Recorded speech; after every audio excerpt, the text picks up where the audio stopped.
In theory, this should be the last stream of this game. I definitely don't have the DLC. But this is going to be a really long trial, though. Oh well, anyway. Hello!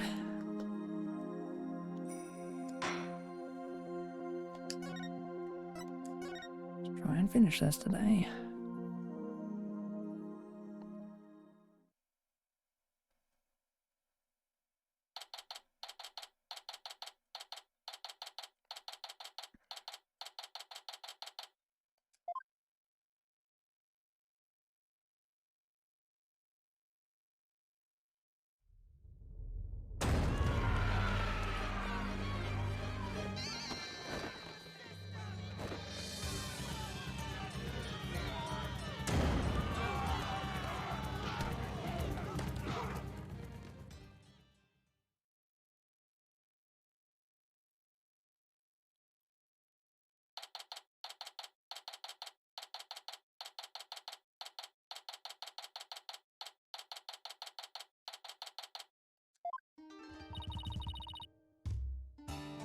It's complete chaos outside.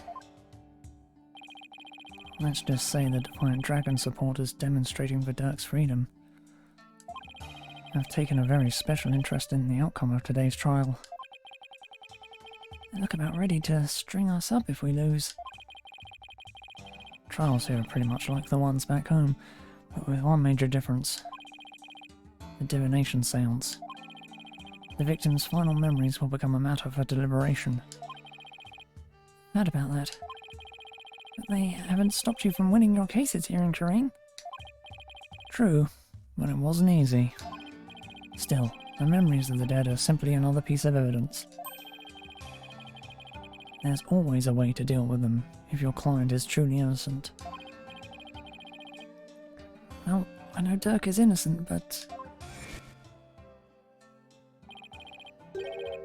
I have one more big secret. Apollo, in court tomorrow, you may find yourself faced with a truth that is difficult to accept. But I know you, and I know you can handle the truth, no matter what it turns out to be. I know that because I believe in you. You're my son, after all.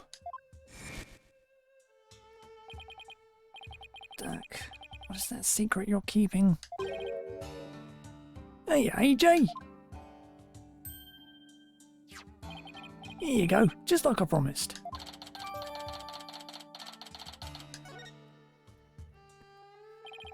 Thanks, Stats. Wait, weren't you arrested by the police yesterday?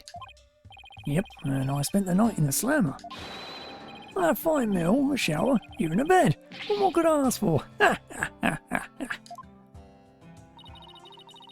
actually sounds way better than where we were staying. Just remember, AJ, Dirk's found guilty today. They'll all probably be found guilty under the Defence Culpability Act too. Yeah, Nayuta said something to that effect. That witch Garan wants to take advantage of today to crush our revolution once and for all. The fate of the revolution and every Kuranese person rests on this trial. We're counting on you, AJ. We'll be fine. Going to win this one. You'll see. Trial will begin shortly, Apollo. Let's make our way into the courtroom. Right.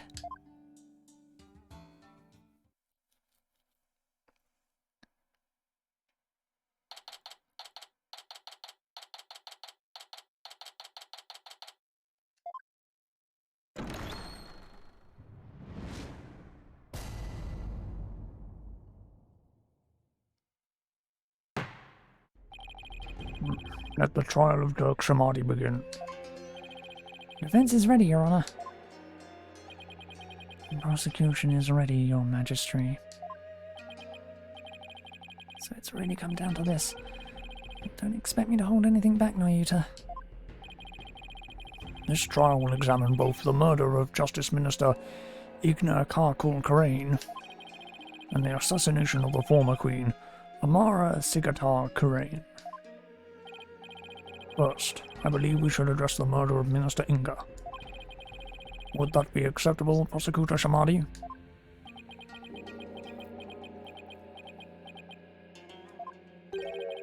Prosecutor Shamadi? Yes, of course. Please proceed. What's with him? How very unlike you, Prosecutor. Is your mind elsewhere this day? Not at all, Your Majesty. Are you really going to be able to go through with this, Nayuta? Well, Prosecutor Shamadi, I would be remiss if I failed to voice a concern of mine. I have heard mention that you are son to the accused, Dirk Shamadi. You have heard true. Does that fact pose some sort of a problem, Your Majesty? A father being prosecuted by his own son. Could one possibly deliberate such a case without having personal feelings intervene? Yes, without question. Can he really handle this? Even if it is Prosecutor Shamadi, going against his own father is just... Can the son of the criminal be a prosecutor in the first place? Dirk? Fellow citizens, you would do well not to underestimate my son. He is not one to allow personal feelings to interfere with the execution of his duty. Isn't that right, Nayuta? I will not stop until my work here is done. See? So all you doubters just sit back down before you trip over your own stupidity. Ha ha ha ha ha ha. The accused will not take to the stand without first being summoned. In any case, if Prosecutor Shamadi has no issue with this arrangement, then let us commence with the deliberations.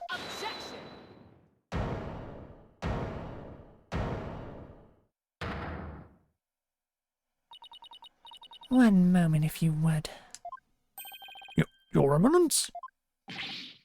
Your Eminence, what brings you here?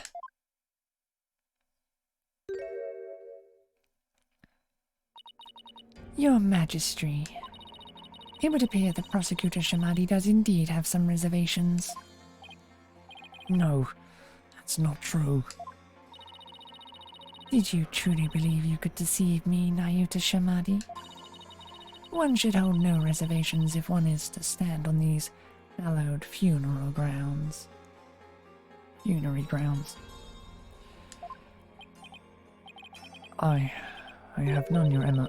No, it is clear we cannot leave this matter to you. We shall handle the prosecution of enemy of the crown, Dirk Shamadi, personally. But remain by our side, and bear witness to how a true prosecutor enforces the law. Excuse me, but is the Queen going to prosecute the case? Is that, kosher? There is no need for concern. Before we were crowned Queen, we served as a prosecutor. Really? As a foreigner, your ignorance can be excused. But know this. The prosecutor in charge of the Queen Amara assassination case 23 years ago was none other than Her Eminence, Queen Garan Sigadar Karain. First Your Majesty, and now this. Why doesn't anyone ever tell me these things? I heard she served as the Minister of Justice, but she was also a prosecutor. I'm guessing she probably moved up the ladder from prosecutor to Justice Minister. We prosecuted that case 23 years ago, but no verdict was ever rendered. We had won guilty verdicts in every case until then, but no lawyer could stand up to us. I'm at a loss for words. To think I would once more bear witness to Her Eminence at work in the Hall of Justice. Our first trial in 23 years. No quarter shall be given to criminals. We shall prosecute them with all our might.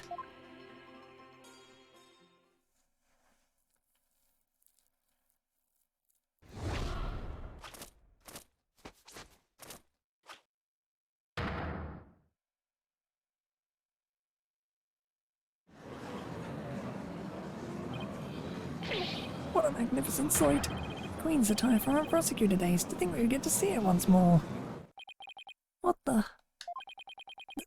That's Queen Garan? Talk about an extreme makeover. It's all coming back now. The feel of my blood pumping through my veins. Woe to you, O enemies of Karain, for I shall personally slice, dice, and grind you into hog feed. I don't suppose I can ask her to roll back to a polite remake of her personality? Know this, lawyer. Yes? Now that I stand as prosecutor, consider your defence's bench a headsman's scaffold. If you wish to leave any last words, I advise you to start thinking of them now. While you still have a head with which to think, that is. She's dead serious. Now, it is time for the divination seance. Rafer, come forth.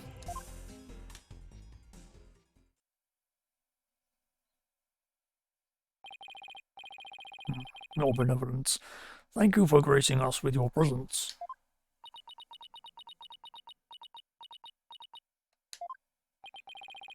Your benevolence, I understand it may be difficult for you, but may we proceed with the divination seance? Yes, let us proceed. Forgive me for asking, but are you feeling physically unwell? If so, I would advise you to avoid any undue exertion.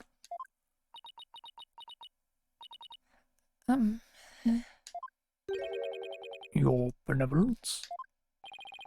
What's wrong? It's like her mind's anywhere but here. A lot's happened since yesterday. On top of the murder of her beloved father, she found out that he'd been planning a coup.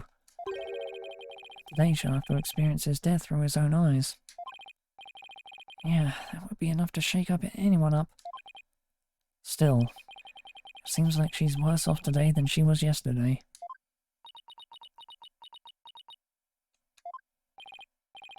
Yeah, I don't remember her being this depressed.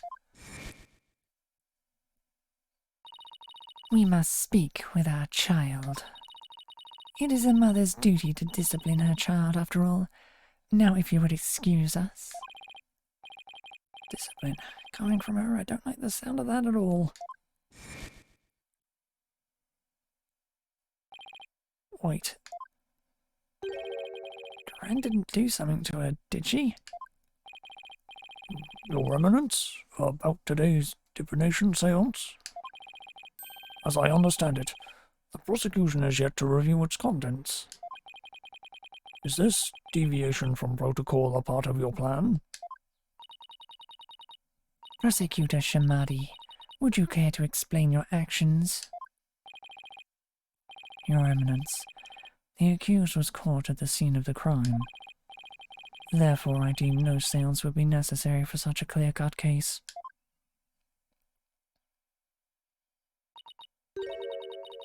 You and your bleeding heart. You seek to spare Rafer the trauma of witnessing her father's death. Is that why you have done this? Not at all. You were concerned for me, Prosecutor Shamadi. That's oddly compassionate of him, all things considered. Your Eminence, your Majesty, regardless of what is best for her benevolence, this case is blessed with a bounty of incontrovertible evidence. So I believe we can reach a swift verdict without devoting precious time to a seance. you have a point. Personally, I would like to spare her benevolence any undue misery. Experiencing the murder of a loved one is a burden no one should have to bear. Prosecutor Shamadi, Your Majesty, can this trial truly proceed without a divination seance? Can't blame her for not wanting to experience her father's murder firsthand. Your Eminence, what are your feelings on the matter? Shall we have her benevolence return home for some much-needed rest? We shall not. You fool, spoil her with your feckless words of compassion.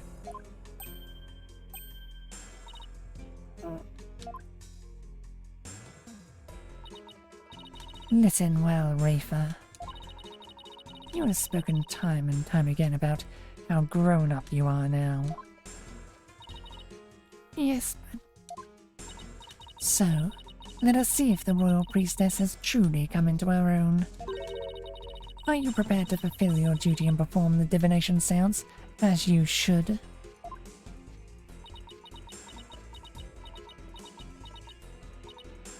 Yes. That's better. See? Problem solved.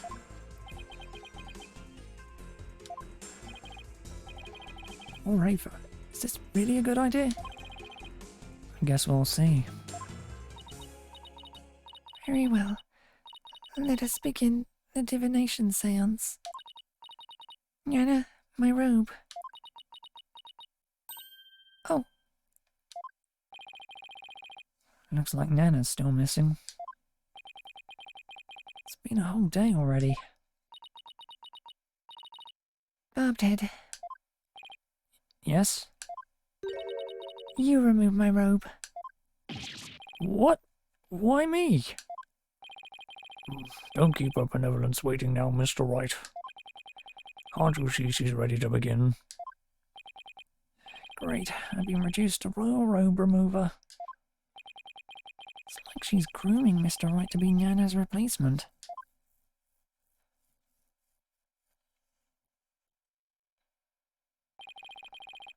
Very well, Your Benevolence. Please start when you are ready.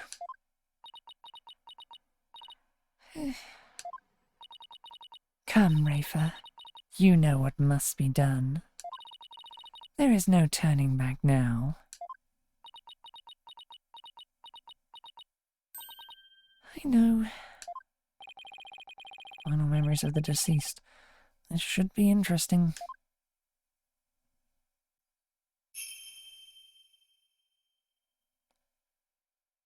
O Holy Mother, we hold this divination seance in your name. Let the eyes of everyone here be clear, and our ears be unstopped. O dance of devotion, guide the victim's soul to me, so that we may receive their final memories in the pool of souls.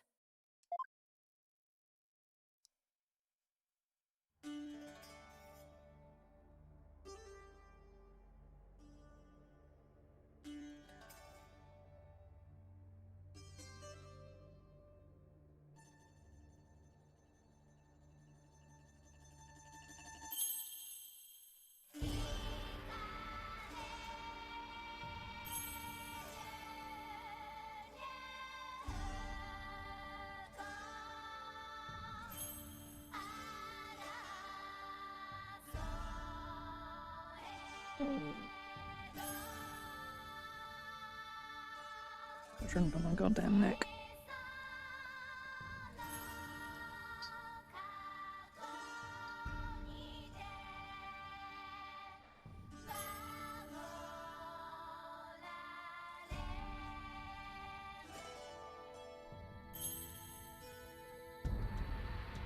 It's better.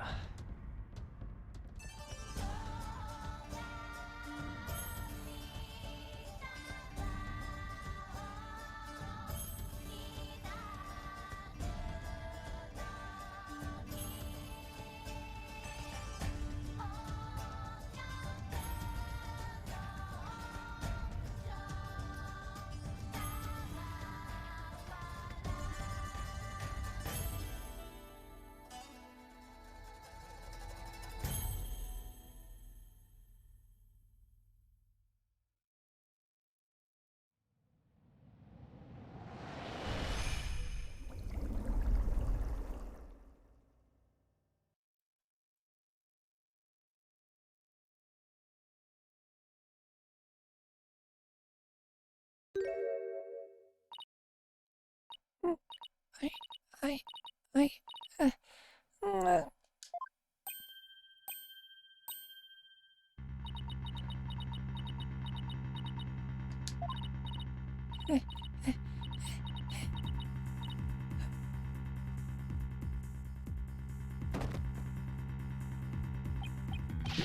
Your benevolence? What's wrong?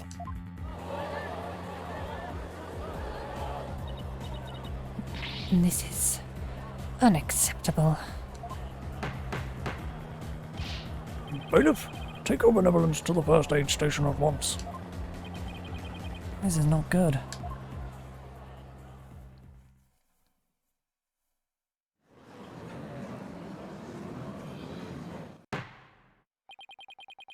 Your Eminence, do you have any idea why her benevolence collapsed so suddenly? It seemed she was not ready for what the deceased was to reveal. It overwhelmed her. Her inexperience and immaturity left her ill-prepared to face her father's death. And she said she could go through with it. Very disappointing. I'm someone who's not winning Mother of the Year, ever. I mean, of course Reaper's going to be overwhelmed. She's still just a child. It seems we have no choice but to move on to the witness testimony, Your Majesty. Oh, yes. Let us proceed. Bailiff, summon the first witness if you would.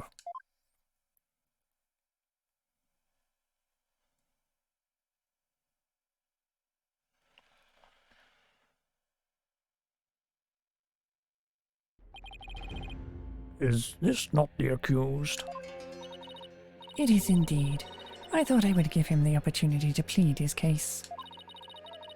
But true justice is more than a unilateral presentation of the facts by the prosecution. It seems uncharacteristically fair of her. However, should the accused fail to produce convincing testimony, he, along with his cabal of treacherous lawyers, shall immediately be found guilty, and their heads will roll from their shoulders. What? I should have known there was a catch. Your court, your rules. Same as it always was, I see, Garan. Now then, Mr. Dirk Shamadi, if you could enlighten us as to what happened. Well, I would, if I could.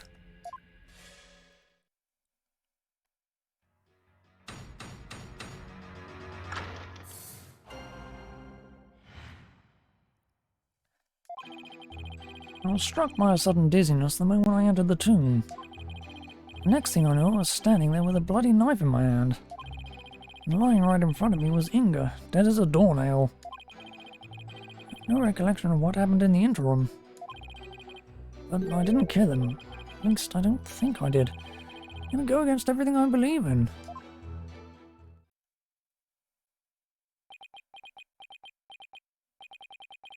That didn't explain squat. For the record, let it be known that the accused's fingerprints were all over the murder weapon. And since he was caught in the act, there was no chance for a third party to tamper with it. Well, that certainly seems to point the finger at you, Mr. Shamadi. Even as a lawyer, I have to agree with you there, Your Majesty. Seriously, Dirk, this is no laughing matter. This is exactly what Garan wanted. To have Dirk try to plead his case only to fail miserably. How low can she go? Prosecutor, behold this most unpleasant of spectacles, and let it be etched into your soul.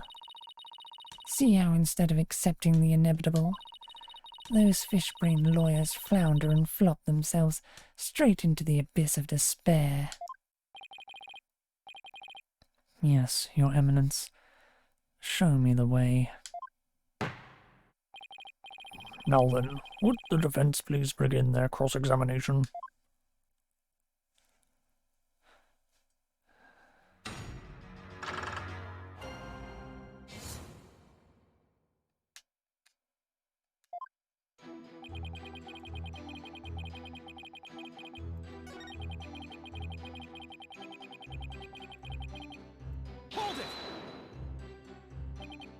Do you recall anyone putting the knife in your hand, Dirk?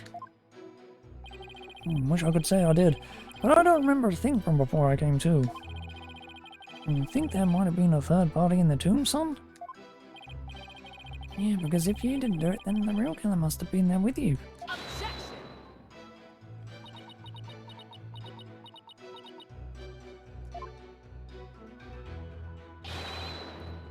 You called, Your Eminence? Did she go anywhere without those goons? Was there a third party in the tomb when you were securing it? No, Your Eminence. We searched high and low, but found no one of the sort. And there you have it. Oh, right. They did search the place. Furthermore, my guards had the entire tomb surrounded, so there was no way for anyone to escape. That's right. No one got in our way without our knowledge. Her Eminence's on-site detectives were absolutely flawless.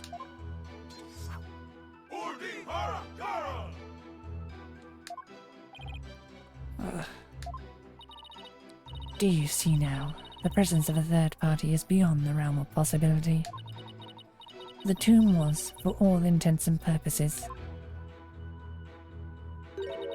completely sealed off from the rest of the world. What a waste of time. How can it be any more obvious? Dirk must be the killer. Thanks for nothing, gallery guy. As if our graves weren't already deep enough. Accused? What do you believe about the possible presence of a third party? Well, based on the situation you presented, I'd say the chances are slim to none. You didn't have to agree with her, Dirk. Let the accused's statement be added to his testimony. Very well, Mr. Shamadi, if you would. It's like the more we press, the thinner our case gets. Well, let's keep pressing and maybe we'll work out the wrinkles in it too. Possibility of a third party being there in the tomb is probably non-existent.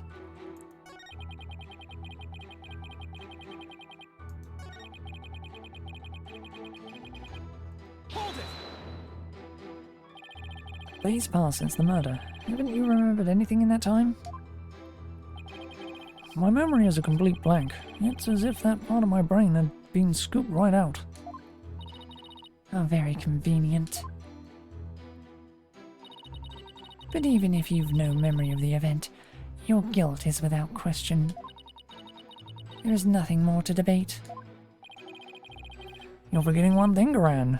I have no motive. You lead a bunch of insurgents that seeks to overthrow the government. I would say that alone is motive enough to slay our kingdom's Minister of Justice. I've declared countless times that I lead a bloodless revolution. I forbid violence and murder, even if some younger members may have a thirst for blood. Bloodless revolution? You wouldn't really have a motive in that case. Is that an important statement? Yep. That was an important statement. I'd like my client to add it to his testimony. Very well then. The accused will please do as the defense has requested.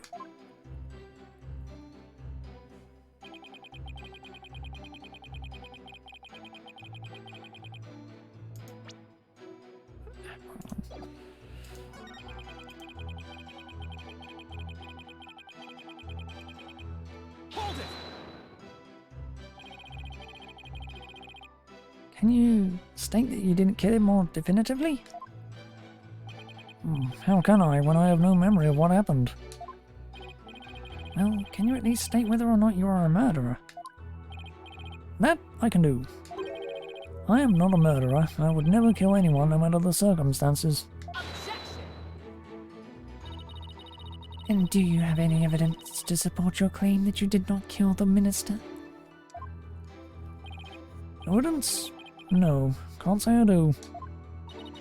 In that case, You will strike the statement, "I didn't kill him," from your testimony. Wait, you can't just discard testimony like that. I mean, I'm the one cross-examining the defendant and all. Hold your prattling tongue, foreign devil. I am the queen of this kingdom, and the queen is the law. As such, I need not follow the laws that are in place. I can make and break them at will. Henceforth, the accused will refrain from stating, "I didn't kill him." What? Sure, whatever. It's the grand show after all, same as always.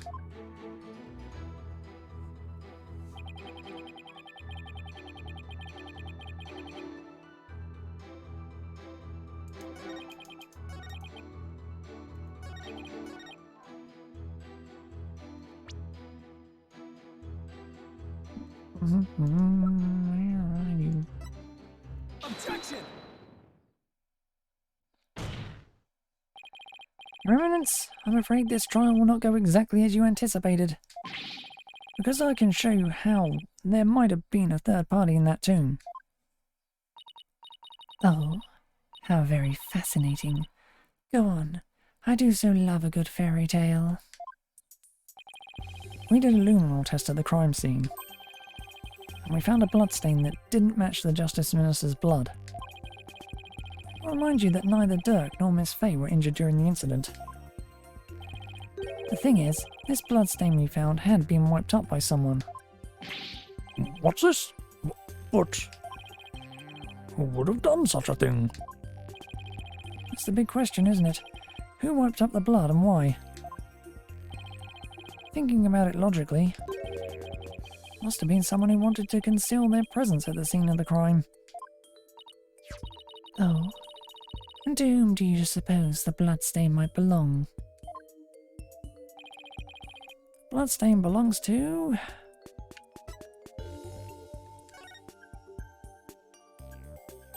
The bloodstain belongs to the real killer, of course. Whoever it was, they were probably shot while they were attacking Minister Inga. And since their blood would give them away, they had to wipe it up.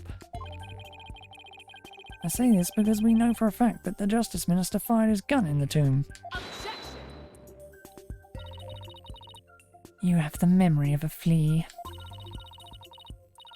There was nowhere for anyone to hide. This too is a known fact. Objection! But a bloodstain from a third party means there must have been someone hiding there. Very well then, tell me this.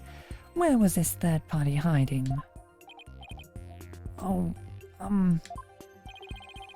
Crime scene was thoroughly searched after it was discovered. So if there was a hiding place, it would have to be somewhere no one would dare look. Somewhere no one would dare look. let's have your answer, defense. Now, where could a third party have hidden? Take that! There's one place no one would search. Not even the Queen's Royal Guard. And that would be...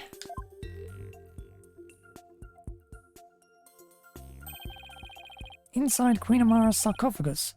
Even now it's locked up tight. No one would find you if you're hidden there.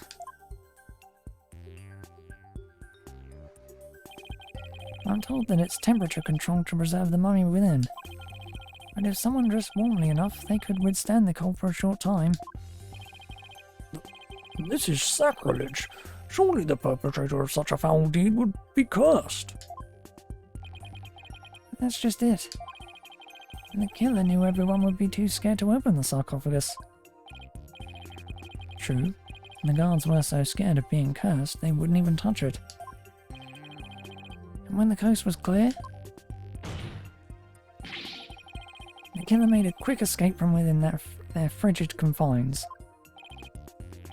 Well now, that does sound like a plausible method of evading capture. The defense requests a DNA test on the bloodstain. And then we'll see just who the real killer is. Such insolence! Bow your head and kneel, lawyer. So your head may be parted from your shoulders. Huh? But the trial's not even over.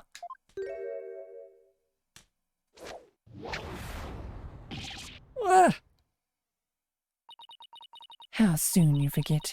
You are already on the headsman's scaffold. As such, I could order your beheading at any moment. All I did was request a DNA test. There is no need to request such a test. Royal Guard, bring it forth now. Here you are, Your Eminence. The police have already identified the source of the bloodstain. The DNA test revealed. The blood is of the traitor, Dirk Shamadi. What? But Dirk wasn't injured, so where did his blood come from? Maybe he coughed it up? Dirk's illness. Still, there was a lot of blood. Could he really have coughed up that much blood? Did he wipe it up to hide his failing health?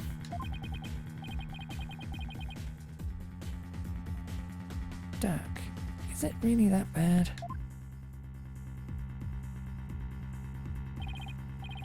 Oh shoot, you got me.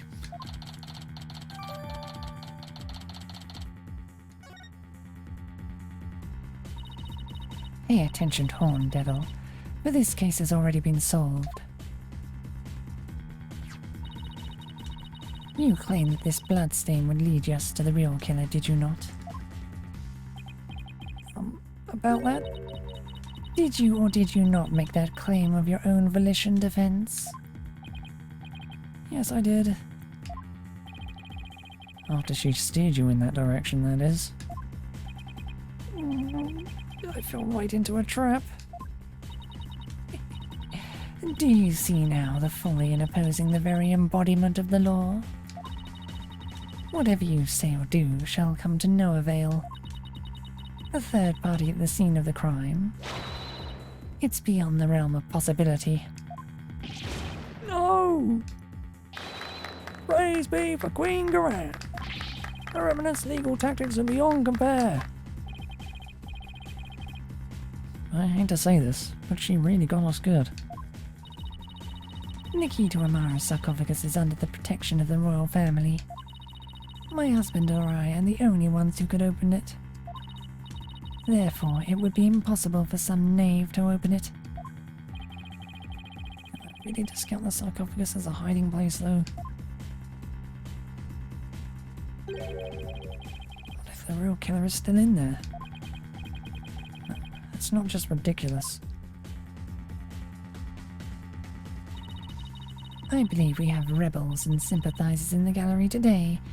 It is to you I speak. Have you been listening? Dirk Shamadi, the one who proclaimed a bloodless revolt, has betrayed your cause by resorting to murder. No, it can't be. Dirk would never. Must be some kind of mistake.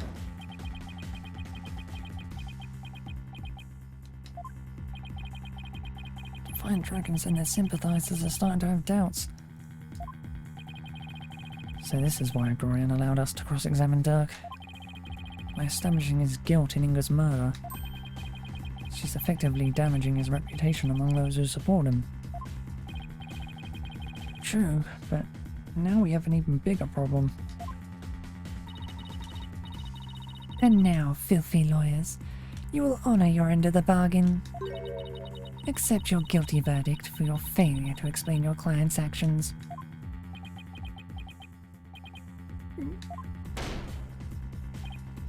Oh? Now, I shall pass judgment upon the criminal Dirk Shamadi. What's this? You shall pass judgment? But your Eminence, is that not my role? Hold your tongue. You are but a figurehead before me, the embodiment of law. Consider yourself dismissed.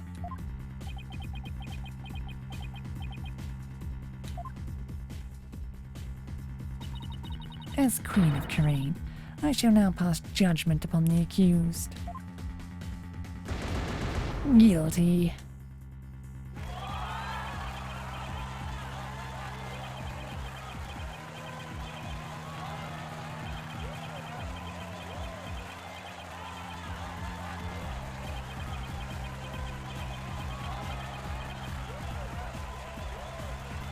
Objection!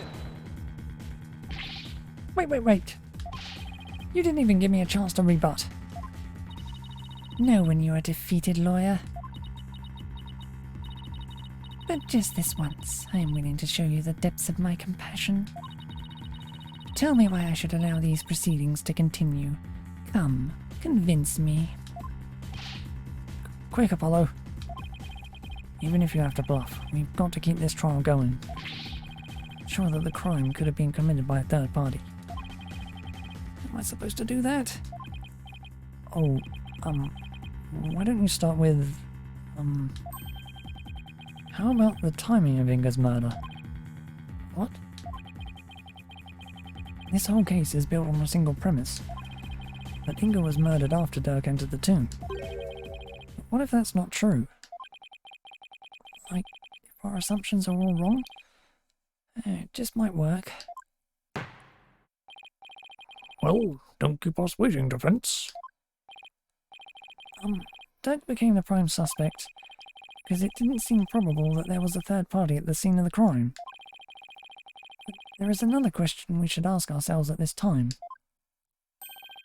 Was Minister Inga really killed after Dirk entered the tomb? What nonsense is this? Setting aside the assumption that the murder occurred after Dirk arrived on the scene, opens up the possibility of a third party committing the crime. The question before us is, when was Minister Inga really killed?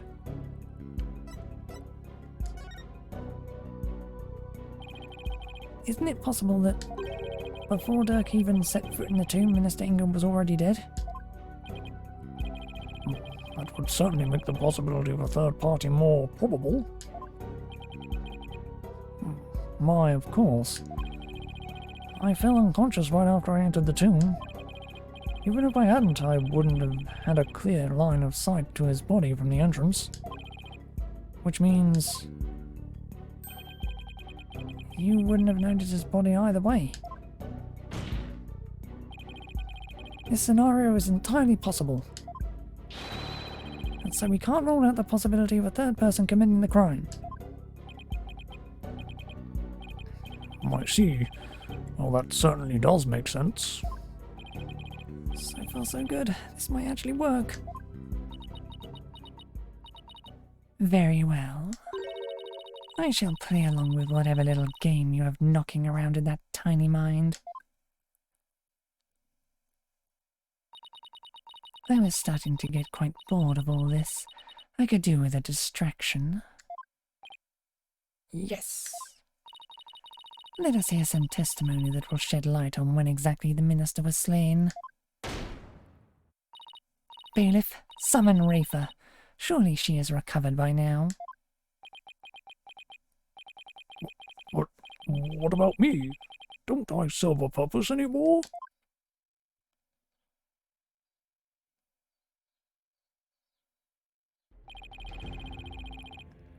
I hope you are feeling better, Your Benevolence. Must I perform the divination seance? What? Oh, no. We merely require your testimony this time.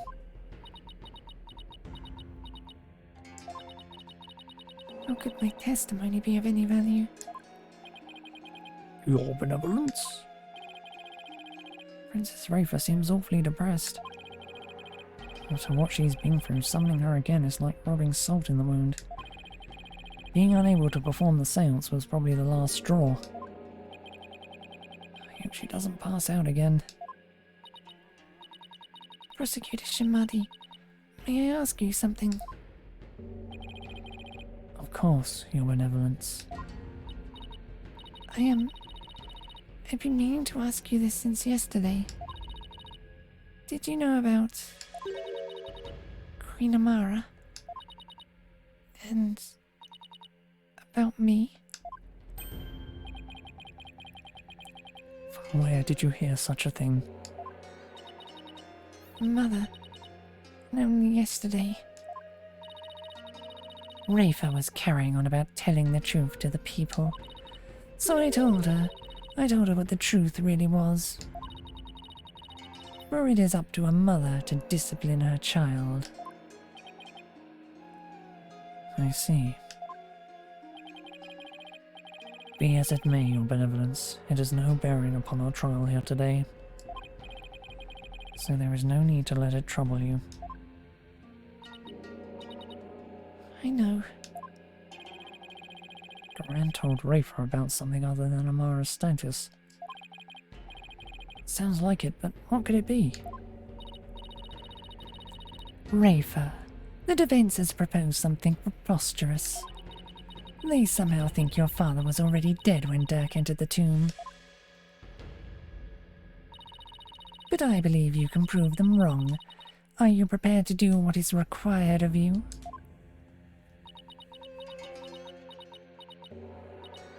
Yes, I am ready to testify. Very well then, your benevolence. Your testimony, if you please.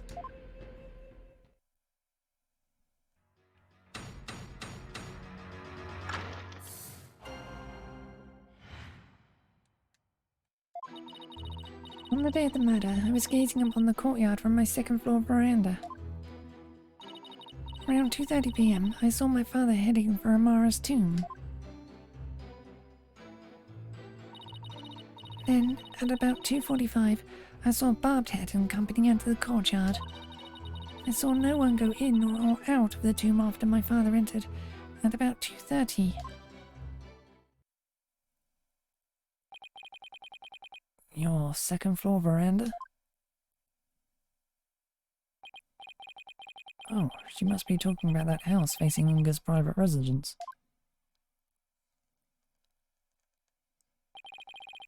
So that's the location from which you saw your father, and at about 2:30. Yes, and shortly after that, you people arrived at the royal residence. So after the minister entered Amara's tomb at around 2:30, no one went in or out of there until the murder was discovered. The tomb is closed to outsiders, so no one could have snuck in before the murder. That rules out any possibility of a third party lying in wait to slay my poor husband. Or so she'd like us to believe. Now hear me, you useless lawyer. Cease this charade and bow before me. For I, Queen Duran, shall finally have your head. Forgive me, your eminence, but first let us allow the defense to question the witness.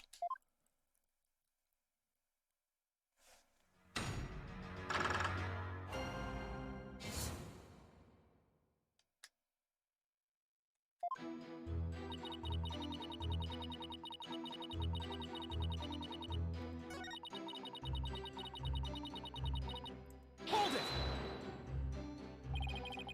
Did your father seem different or troubled in any way? Let me think. Oh, there was one unusual thing. There was?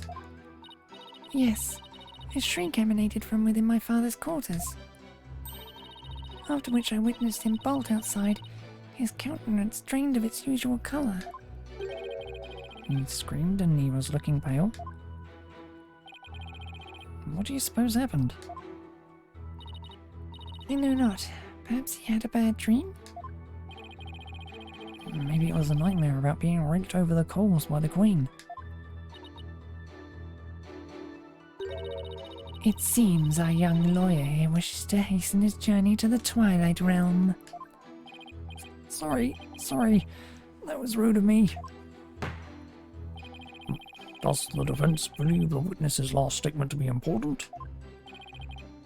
I believe it is. I would like the witness to add it to her testimony.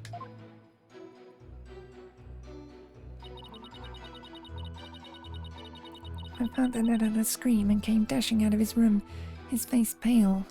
Hold it! And why do you think he screamed? Was he surprised by someone who didn't belong there? Did anyone else come out? I didn't see anyone else. Just my father. That last statement was seriously lacking in conviction. Should I press her on this? Yeah, do it harshly. Your benevolence. Let's have some details. The more the better. Details, you say? Yes. For example, are you sure you didn't see anyone in the royal residence before 2:30?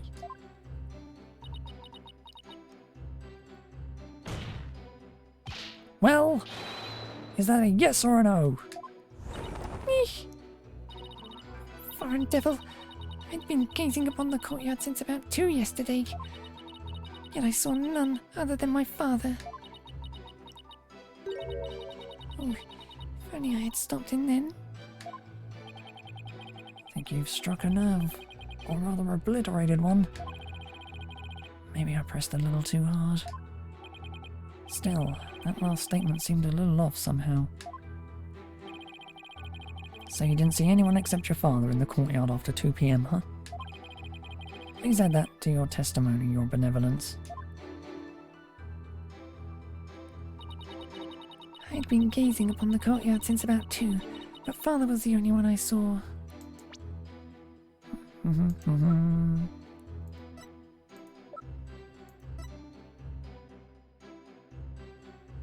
Objection! Your benevolence. You're covering from someone, aren't you?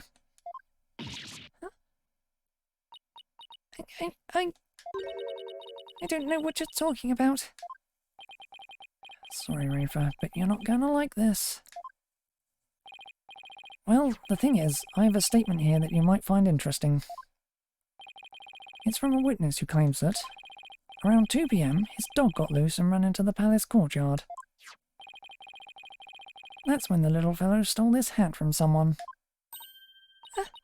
That's Nana's. I mean, nothing. Never mind.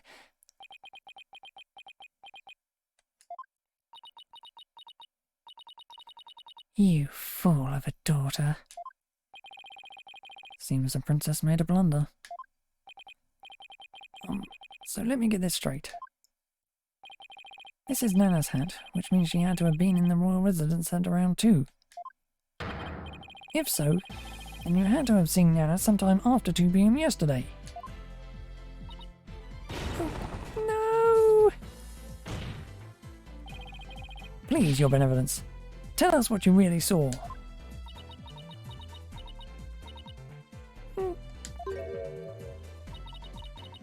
It is as you say, Hornhead.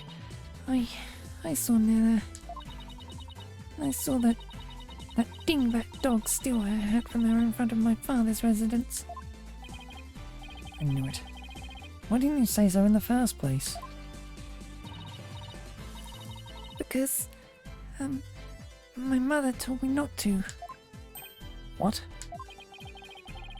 Would you care to explain, your eminence? I requested she withhold said information from it, for it is of no relevance to this case. Objection! You don't get to decide. If you disagree, then prove it is relevant to the case at hand. Oh, I will. Your benevolence, please tell us everything you witnessed when you saw Nana. Alright. When I saw that dingbat dog attack Nana, I ran to help. I raced from my second floor veranda down into the courtyard. Wait. That means that while you were coming down, you took your eyes off the courtyard. Yes, but only for a moment. This is crucial testimony. If you took your eyes off the courtyard, it means somebody else could have entered the tomb without you ever knowing.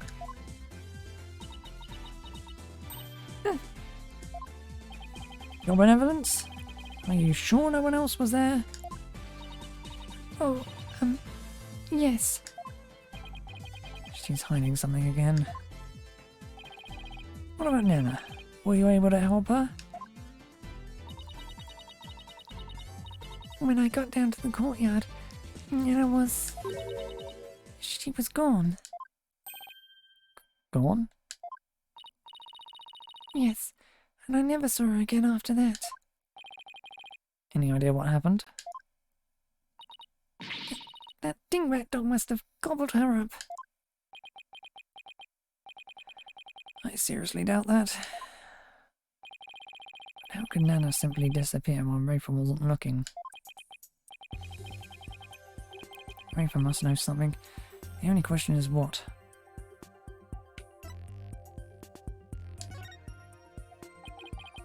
Do you have any idea where Nana disappeared to? What do you mean? Well, during the time you took your eyes off the courtyard, someone could have headed into the tomb. And it just so happens that Nana disappeared right at that moment. No. Wait, you think Nana had something to do with the murder? I don't think we can rule it out. Sounds like something had kept Nana occupied since the early morning. Plus, she was seen right before the murder, and then seemed to vanish into thin air. You're right.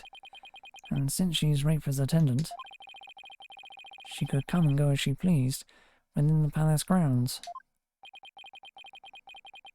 Could Rafer's attendant really be the killer? That would mean... As my father and now Nana. These were the people I trusted most. How could this be? Do not heed their lies. Lawyers are a foul breed, quick to claim that a third party is to blame for a crime. Nana did not enter the tomb. That much is certain. How can you be so sure? When Nana's head was stolen, that crazed curse spilled an urn full of water, up on my husband's doorstep. Is that not right, Rafer? Yes it is. While that dingbat dog was tugging on Nana's hat, it tipped over the urn. And while that dingbat dog was tugging on Nana's hat, it tipped over the urn. The bottoms of her soles would have been soaked with water. And if she had truly headed into the tomb with wet shoes, she would have left shoe prints along the way. But the only shoe prints to be found belonged to my husband, Inga. Huh? Then... That's right. Nana never did go into the tomb that day. Instead, she entered my husband's private quarters. How do you know? It's quite simple. Shoe prints were discovered in Inga's private quarters. Shoe prints that belonged to Nana. That's right. Edgeworth and I did see some shoe prints in there.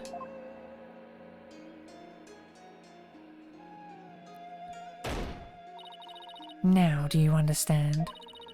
Nana could not possibly have gone into the tomb.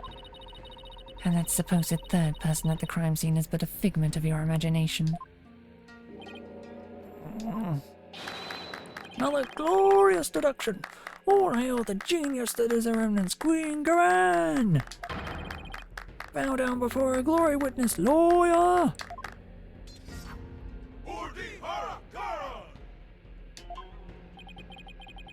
Could those guys fanboy any hider? But is it really true?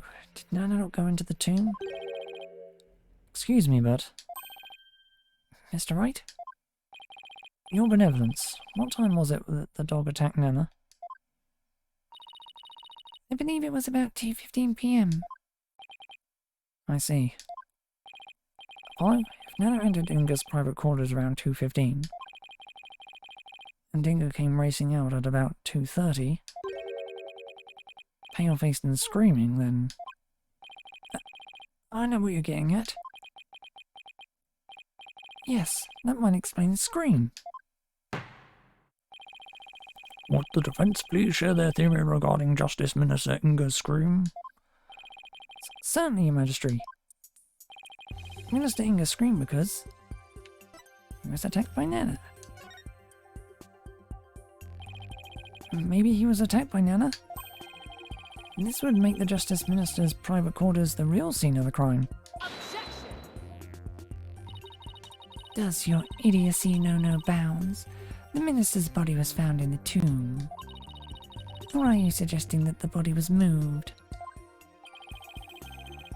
Do I think the Minister was moved from his private quarters? I think the possibility...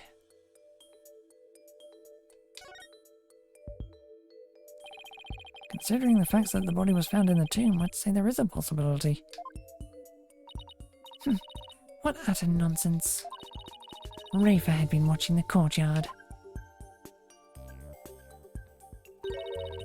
Yet, you would suggest that someone could have transported the body unnoticed. You have a point there. In that case, I'd say there's no way that the body was moved. After all, there was an awful lot of blood in the tomb. I understand if the scream was in reaction to Nana's attack. But Inga died in the tomb. We need to explain how those two realities could coincide. How are we supposed to do that?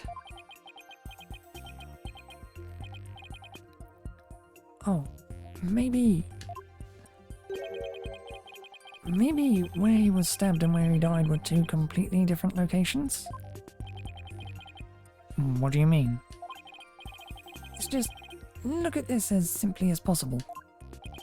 If the minister's body wasn't moved, he might have been stabbed by Nana in his private quarters, but then died in the tomb?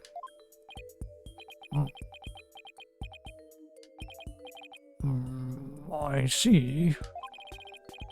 On the one hand, that seems plausible, but on the other it seems decidedly implausible. Prosecutor Shamadi, what is that fool babbling on about now? Is this a riddle from one of those fortune cookies Americans seem so fond of? Perhaps, but I believe he himself does not know what he means to say. In all likelihood, it was a poor attempt to confuse us. We should simply ignore him. Objection! I wasn't finished yet, so hold off on your analysis, would you? The autopsy report never stated that the minister's death was instantaneous, so he could have conceivably moved from one place to another after being stabbed. Oh my, are you suggesting he ran all the way to the tomb with a knife sticking out of his back? Well, yes, that's the gist of it. In short, Minister Inga saw Nana with a knife, let out a scream, and when he turned his back to her to flee... Right, and that's when he was stabbed from behind. Well, Your Majesty, does my theory hold water? Such insolence! How dare you bore me like this? Huh? You are a humorless moron spewing on endless stream of unamusing drivel. I wasn't trying to be funny, Your Eminence. Prosecutor, enlighten this ignorant clown in lawyer's clothing. Your Eminence. Huh.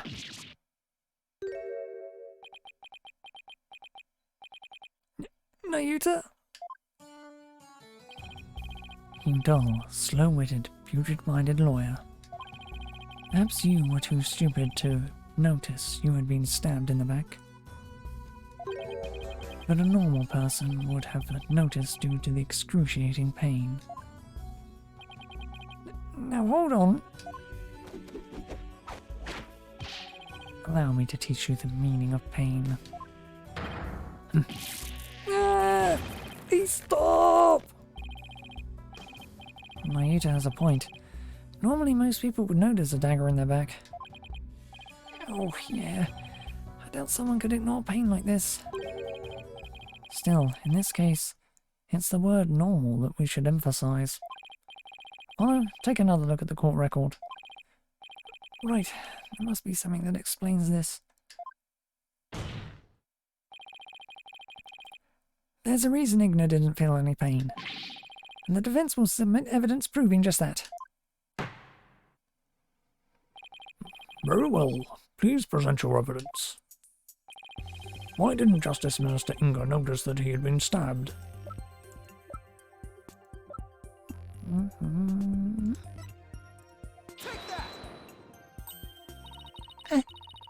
Those are my father's painkiller shots.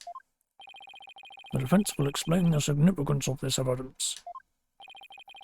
Minister Inga suffered from terrible back pain, so he often injected himself with these. We are told that one shot in the back would make all his pain go away. With this, it's easy to explain what happened. Don't tell me you didn't know about these, Your Eminence. You can't mean. Minister Inga was stabbed in his back, close to where he's usually injected the painkiller. Therefore, it's entirely possible that he hadn't noticed that he'd been stabbed. What's this?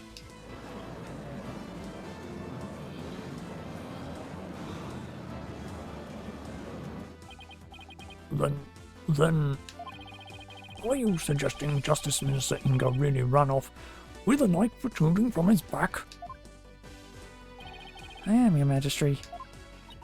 So then, when I saw my father, he had a knife sticking out of him?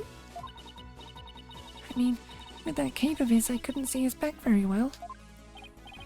Yes, the knife was there. It was just plunged in so deep you didn't notice it under the cape. Therefore, when you saw your father, he was already dead. Murdered by Nana in his private quarters. Come on, car!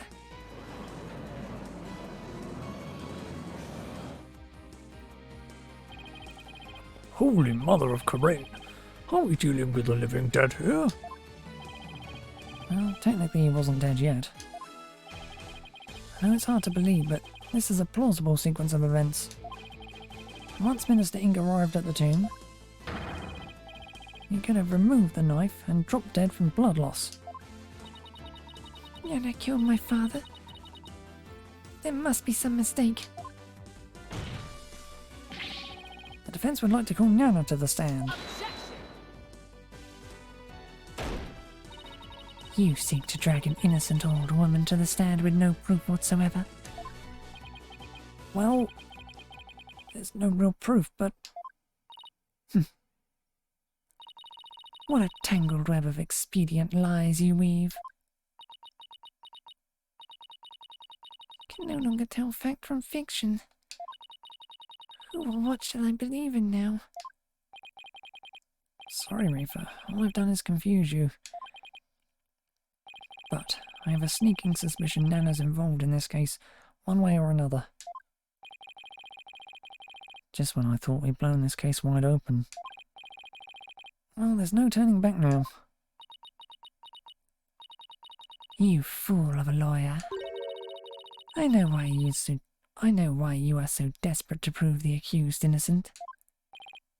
You do? Yes, because he faces public execution if proven guilty. As shall you under the stipulations of the Defense Culpability Act. From the moment you accepted this case, you had no choice but to fight for your lives. No. The simple fact is I've always believed that Dirk was innocent. Bah, still you cling to your pretense. Very well, I shall offer you a bargain. If you would admit the accused is guilty right here, right now, I shall overlook your crime of abetting him, and you will not be subject to execution. Is this some sort of joke? Far from it.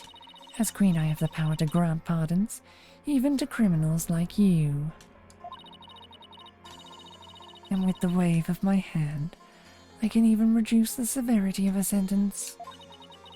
Perhaps even for Dirk, should you be willing to cooperate. She wasn't kidding when she said that she is the law here. But to flaunt that power in our faces like that, that's just wrong. Forget all that has transpired in our kingdom, and return to your own country in peace. Well, will you abandon your defense of the accused and accept my generous offer? If I don't take this deal, we'll be executed along with Dirk if he's found guilty. What should I do? Nice try, Duran, but it looks like you don't know what justice is made of. We won't kowtow to threats like that, Your Eminence. Mr. Wright, I'm sorry, but I can't back down now. I don't want to drag you into this, so... Don't worry, I'm with you, Apollo. To the bitter end if need be. And while I can't say I'm used to it, this isn't exactly my first... rodeo.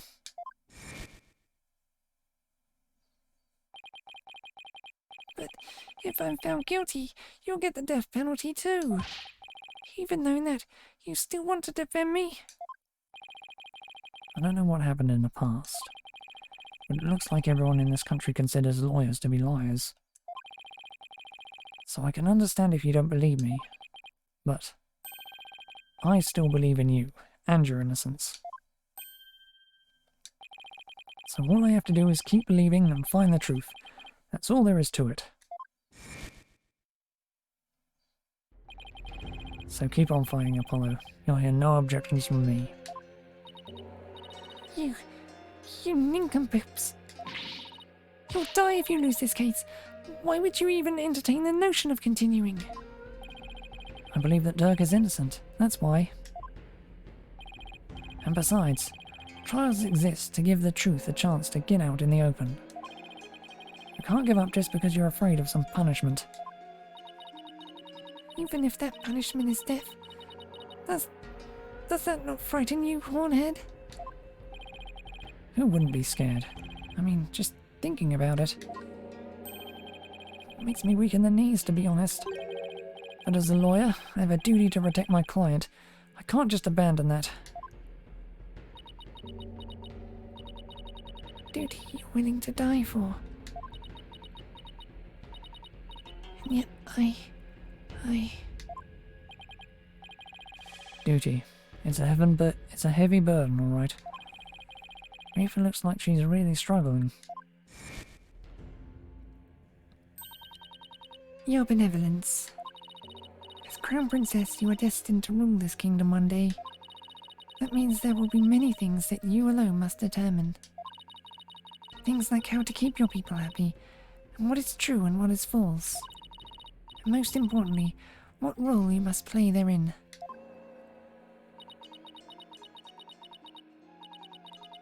Wonder if I'm even up to the task. But it's no surprise, considering the torrent of painful truth she's had to face.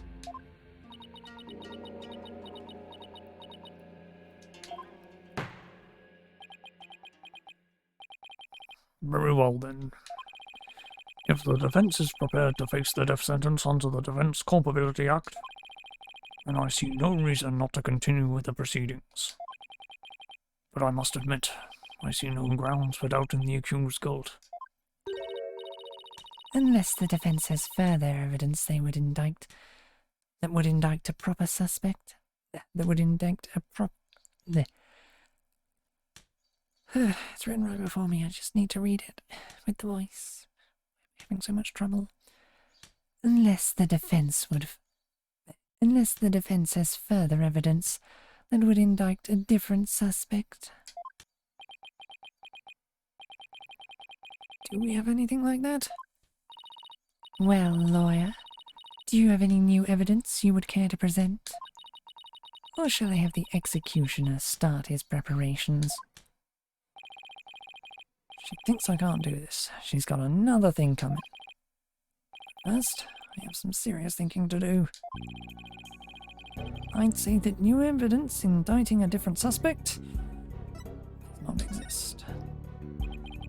Such evidence does not exist. Just as I thought. I was so hoping you'd present meaningless evidence and allow me to claim your head. Glad I didn't walk headfirst into that one then.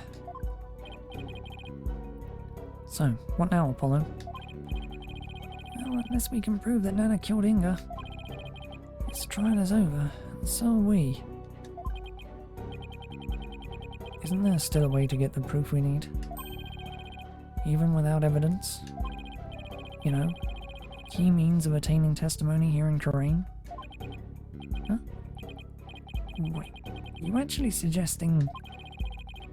Certainly won't be easy, but it's worth a try. Your Majesty? A crucial step in uncovering the truth behind this case is yet to be taken in this trial. I'm positive that I can back up our claim with this one step. You mean you won't be able to prove that Nana killed Justice Minister Inga? And just how do you propose to do that? With the help of a certain someone. You need help? From someone? Well, I can't imagine who it could be. But I suppose I must ask. Whose help do you need to unlock the truth? To uncover the truth, even. Take that! What that is... Me? Here in Corinne, legal proceedings include the viewing of the victim's final moments. But that requires your benevolence's help. Such information is just as vital as any other piece of conclusive evidence. If you're right about this, Rafa's power should enable her to see the very moment Nana stabbed Inga. It'll be hard to watch your father's murder. It's the only way to uncover the truth. Your benevolence. We need you and your power. You need me? Objection! Wretched simpleton. Did you not see what ensued in the previous attempt? You would only succeed in wasting more time. Or is it your goal to make her collapse again? Objection! The princess said she was prepared earlier. Besides, it's her duty as royal priestess. I'd say it's all up to her now. Am I prepared? Prepared to fulfill my duty? Isn't a divination seance required at all trials anyway? If so, I imagine there'd be a problem with handing down a verdict without one. Indeed, it would be problematic. Under Kuranese law, a seance must be conducted before a verdict can be rendered. Such insolence! Yikes! Must you try my patience so? If I must dispense with that vexing law, then dispense with it I shall. Huh? As ruling sovereign of Karain, I proclaim the following.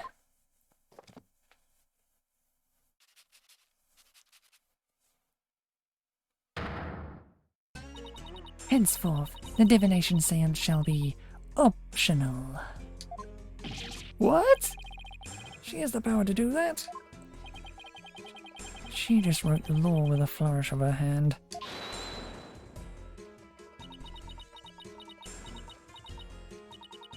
Mother, I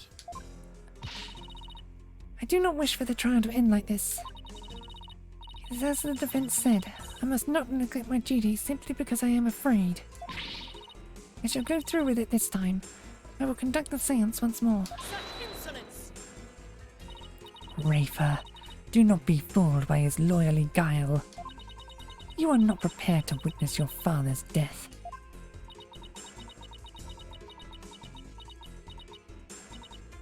But Hornhead needs my help. Rafer, did you not tell me earlier? Did you not tell me you were prepared? But despite your grandiose posturing, you collapsed in a most piteous fashion. Even worse, you've erred in your insights of late. Or has not the barbed one there overturned them more than once?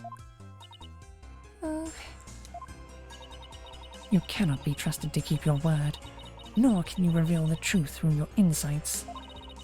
So I say to you, be gone! This sacred hall of justice has no need for such a worthless royal priestess. Worthless? Wow, how can she say that to her own daughter? So, Mother, you think me worthless? Objection! Her benevolence says she can do it, doesn't she? So I don't see why you have to condemn her before she's even made the attempt.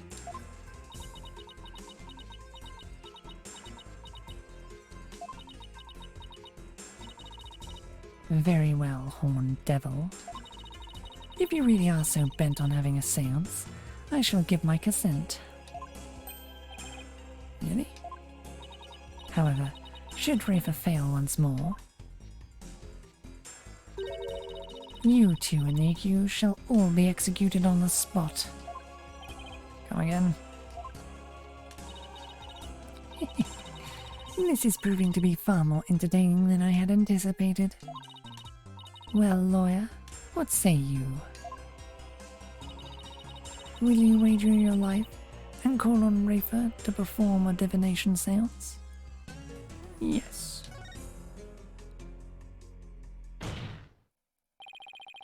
I don't think you're worthless, your benevolence. Far from it, in fact. If you say you can do it, then I believe in you. Hothead, I do not understand. If I fail, you will be put to death. I know you collapsed during your previous attempt.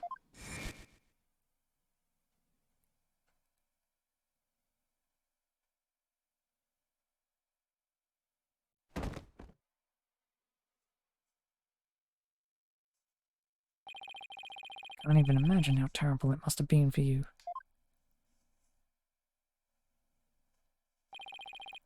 But despite that, you're willing to try again. I have faith in that conviction, in that courage. My courage. So she was doomed to fail if she didn't have the courage to perform the seance. It looks like she's got the determination to try again. Right, and that's a bet I'm willing to take. But it's as Mother said, I erred in my insights as of late. Not only have I failed to reveal the truth, I've also contributed to false accusations. Knowing that, can you still say that you believe in me? Objection! I wouldn't take stock in those words, your benevolence. Despite what your mother says, I don't think you've made any errors at all. Huh? In the trials I've been a part of here in Karain, I would have never proven my client's innocence without your seances. Because even though they didn't always reflect the absolute truth, the insights they provided served as vital leads to finding the truth. Vital leads? My seances? So please, your benevolence, try to perform the divination seance one more time. I... Objection!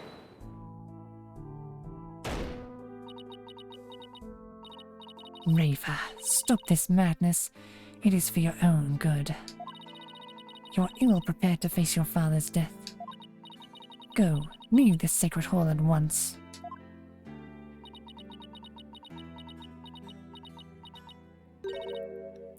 No. What did you say? I said no, Mother. For I am the royal priestess of Corinne. I have no need for you now. Even if you do not need me, Mother. Hornhead and this Hall of Justice do. He proved that to me by risking his own life. It's because of him that I now understand. The divination seance is my sacred duty. I must fulfill it no matter the risk.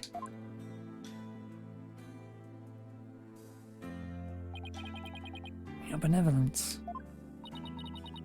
Mother taught me that the divination seance was a mirror reflecting naught but the truth. I began to have my doubts after Barbed had disproved the insights it offered. Now, I don't even know who or what to trust anymore. Father, Mother, even Nana. I believed in them all above all others. But I finally know now. I know in what I can trust.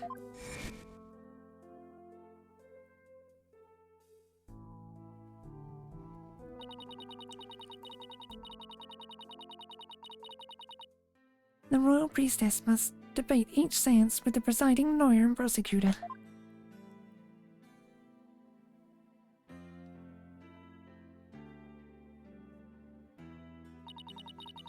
So that it can be interpreted properly. That is how I believe trials here in Karain should function. Therefore, the Hall of Justice needs me. It is my power that leads trials towards the truth. That is my sacred duty, and I will never shirk from it again. Right there, your benevolence is the product of what you've learned in your struggle so far. The truth that you've realized with your own strength. As my sacred duty, I must ensure that it is fulfilled. I must have the courage and resolve to see it through. Your Eminence, the royal priestess says you will conduct the divination seance. I see no grounds for you to forbid it. Unless, of course, you are worried that it might reveal something you find inconvenient.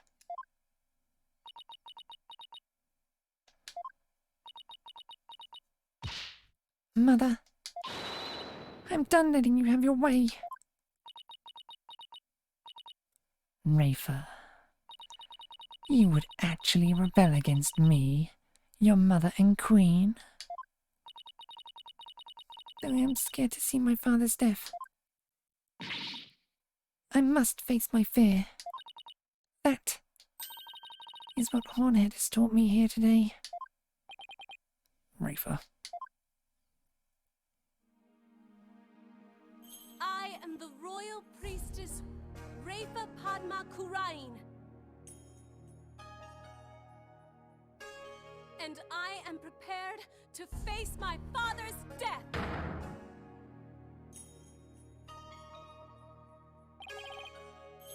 Your Eminence, it seems the princess is more grown up than you thought. Rafer. Well then, let us proceed with the divination seance. Victim's final moments. This should be interesting. What Inga's memories are going to show us.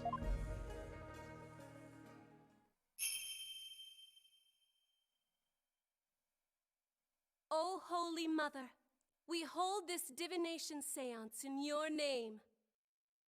Let the eyes of everyone here be clear, and our ears be unstopped.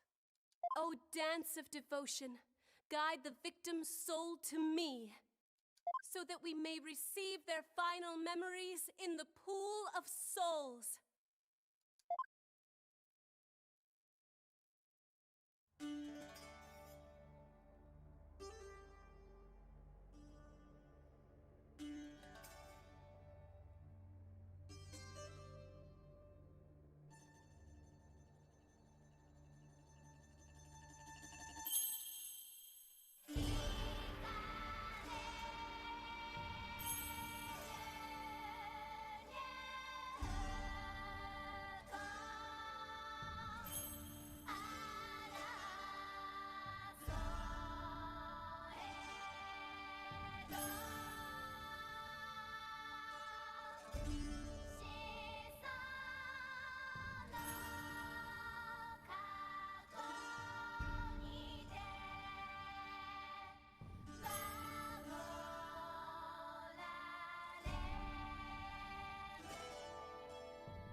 What in the...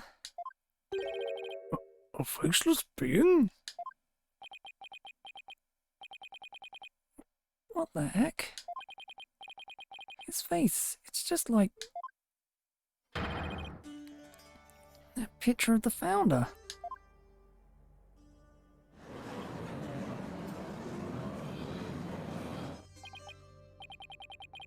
I think that's the last thing anyone expected to see. Father, what was that? What was it you saw?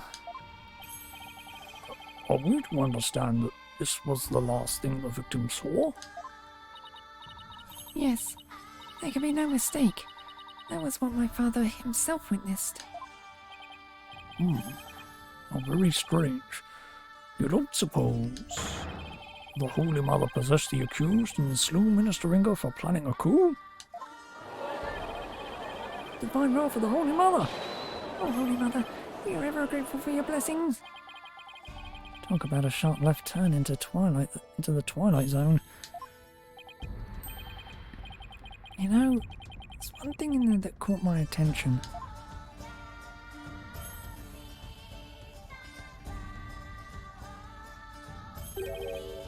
That laugh. Who does it belong to? Why are they laughing? Who knows? Though I suppose it could be Dirk after he slew my husband. Uh-huh. That figure didn't even have a mouth.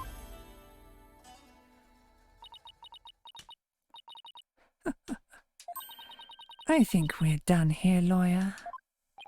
How so?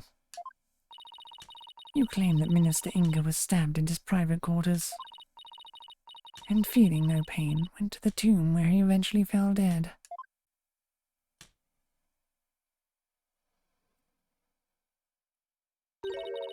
But this seance vision proves he was stabbed in the tomb, and felt great pain no less.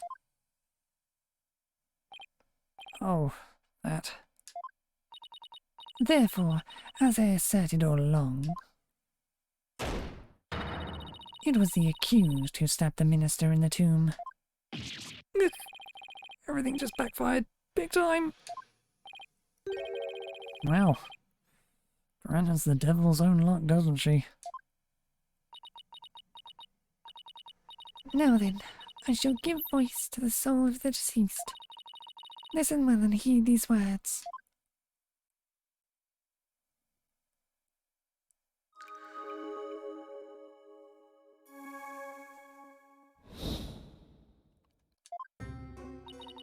At around 3 p.m. my father was waiting in the tomb to make the hostage exchange. He was drinking grape juice while gazing upon the picture of the Holy Mother. He had been waiting vigilantly when suddenly he heard Dirk's voice. The next moment, he was stabbed in the back and collapsed. My father tried to shoot his attacker, but he missed, and the attacker let out a laugh.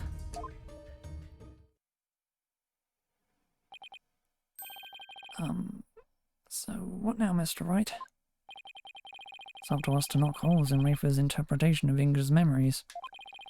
In other words, we need to prove that our understanding of them could be mistaken. Okay, I'll give it a try.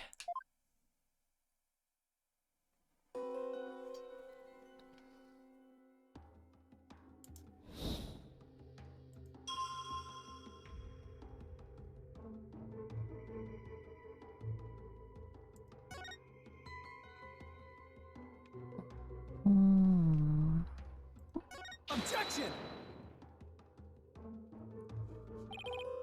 Your benevolence. This insight is inconsistent with the vision, and I probably got the wrong one, didn't I? Yeah, I forgot to do something, didn't I? Well, that's a screw up on my part. Forgot to select the statement, didn't I?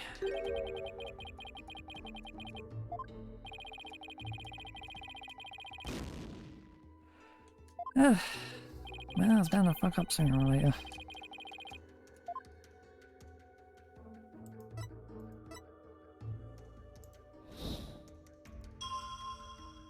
Right.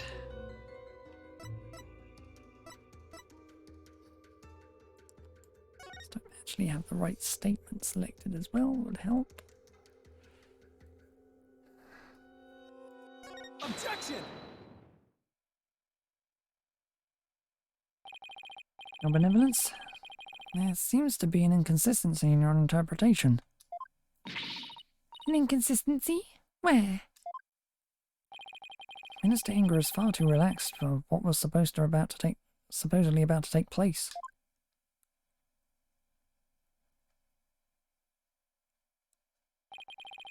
When he heard the voice you claim is Dirk's, he didn't seem the least bit alarmed. He just kept looking at the picture of the founder. That's strange, right? He was waiting for Dirk to arrive with the founder's orb. But when he heard the voice, he didn't even turn to look. Don't you think he would have been worried about being attacked from behind? Then whose voice was it? It was likely someone whose presence wouldn't have alarmed him. Someone like a friend? Objection! But there was no third party at the scene of the crime. Therefore, the voice can only have belonged to Dirk. Voice of a third party who wasn't there in the tomb. Hello? Don't we have something that could reveal the owner of the mysterious voice? No, I think we do. Something that Inga had while he was waiting for Dirk. I think we just might be able to figure out whose voice it was. I believe we can identify the male voice Minister Inga heard with this. Take that! That's my father's. I know this must be hard for you, but could you please look at this photo? There's something here that can point us toward the identity of the voice. This is the real source of the man's voice. Take that! A cell phone? Right, I believe that the voice the minister heard was of a call on his cell phone. I see. Well, that certainly makes sense. What is your eminence's view on the matter?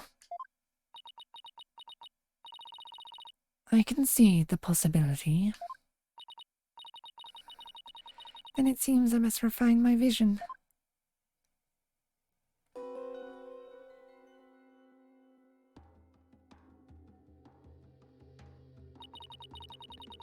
It appears that the voice belonged to one of my father's subordinates.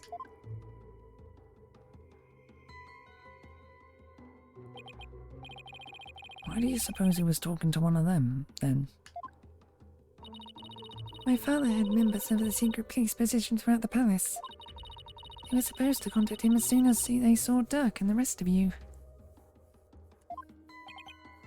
Okay, now we're getting somewhere. Your benevolence, I believe you have an insight to revise. I know, Barbed Head.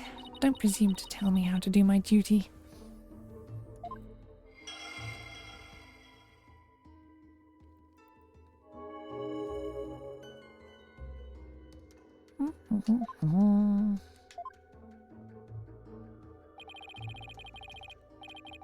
So the voice was coming from the phone. That's good to know.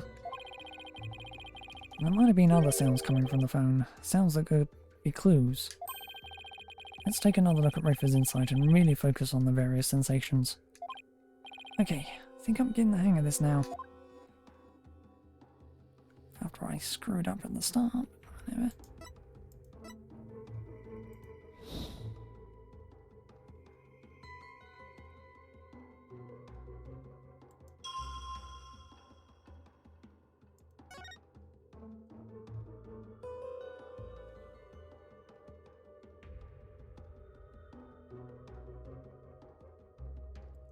Objection!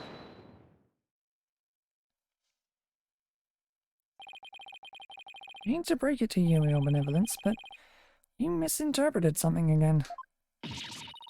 What do you mean? Again? Smooth move, Apollo. I think you just hurt her feelings. She may put on a brave face, but she feels more than she lets on. Let me rephrase that, Your Benevolence. Your interpretation of your father's phone call to his subordinate at the palace is inconsistent with his final memory. What do you mean by that?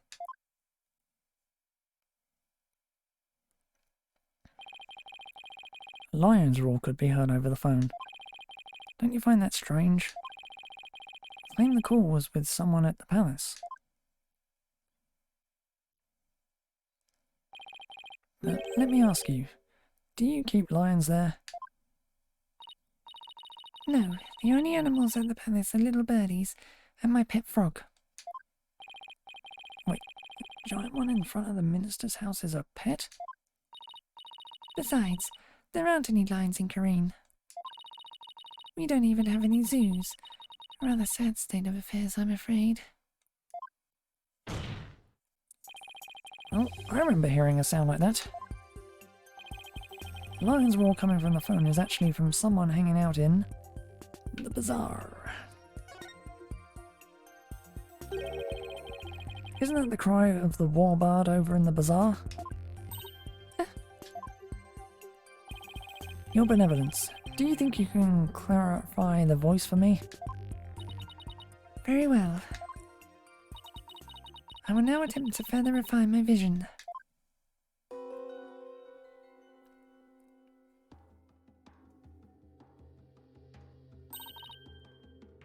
What's this?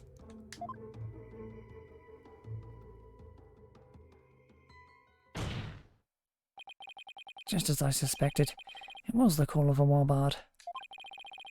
That means the subordinate Minister Inga was talking to was in the bazaar, not the palace.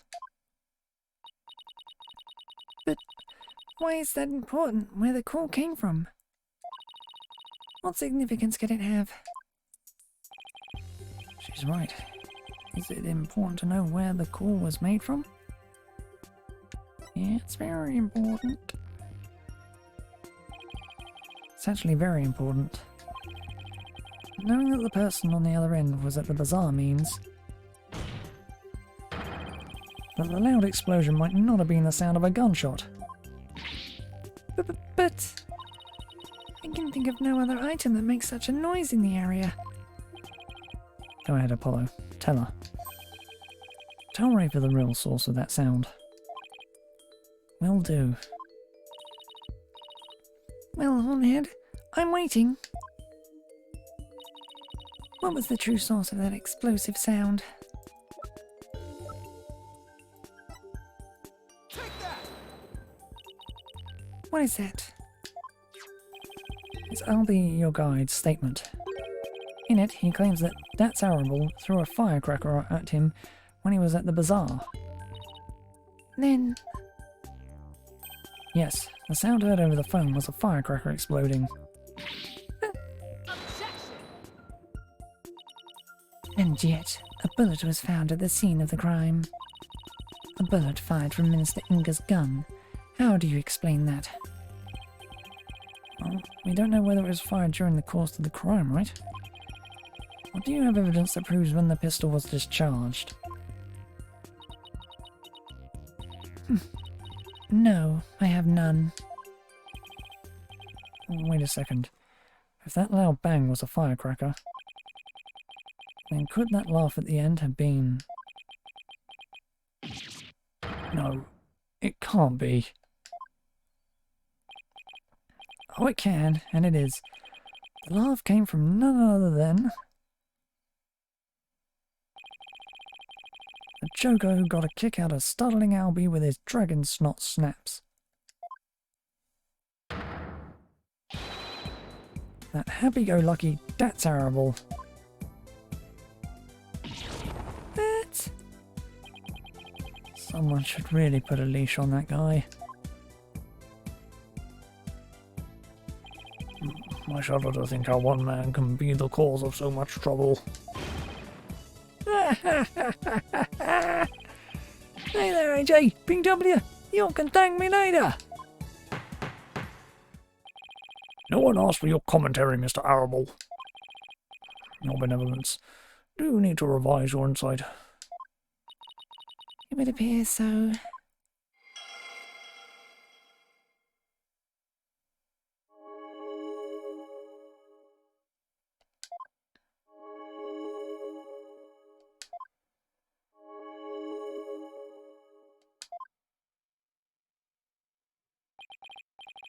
Well, this changes everything. Let's go over the details of Rafer's insight again. Okay. I think I've got this down now. Time to find another inconsistency.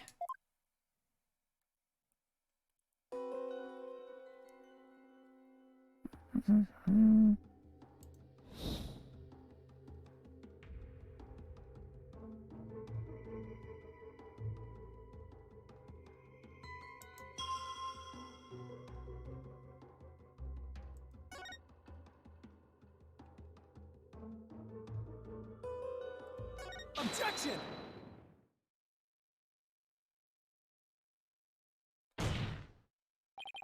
Your benevolence! There's a glaring problem with this insight.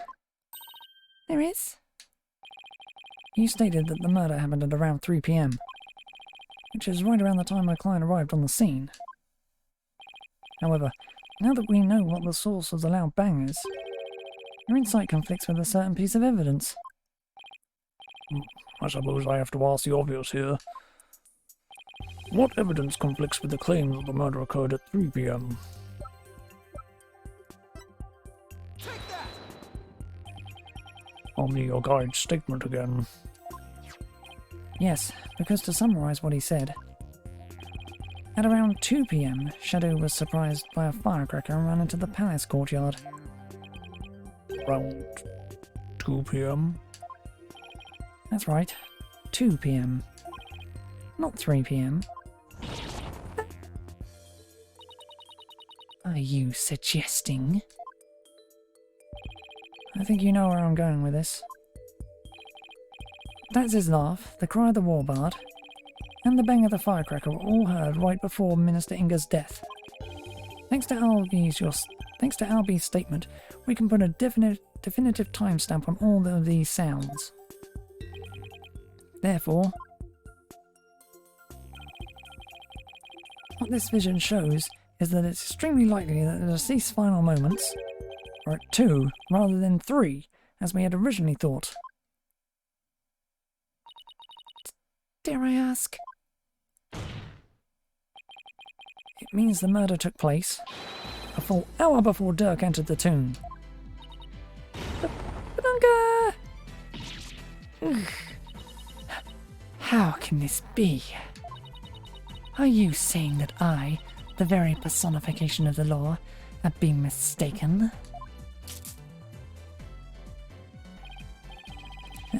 Now you see why justice will always prevail.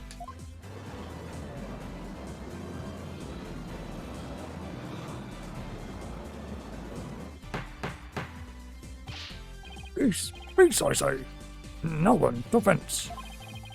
I must remind you that the figure of the accused was clearly shown in the vision. How do you explain that? I wouldn't say it was clearly shown. After all, the figure didn't actually have a face. Well, you're absolutely right. Without a face, we can't be certain of who it was. Furthermore, need I remind you that if the vision is from 2 PM, Dirk was still with me and Mr. Wright, which means this faceless figure couldn't possibly be him. So then, what are we to make of this 1 hour difference? Wait, 2 o'clock? That's when... My mother was performing the rite of channeling.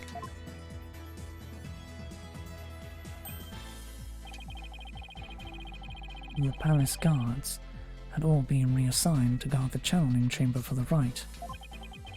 Don't tell me. The royal residence. It would have been virtually unguarded. Which means the real killer could have easily slipped unseen into Mormara's tomb. Defense, are you saying that this is someone disguised as the accused? That's exactly what I believe, your majesty. Objection. Preposterous. Disguises cannot deceive the memories of the dead. The face did not appear this time as mere happenstance. Had it appeared, such subterfuge would have been as clear as day.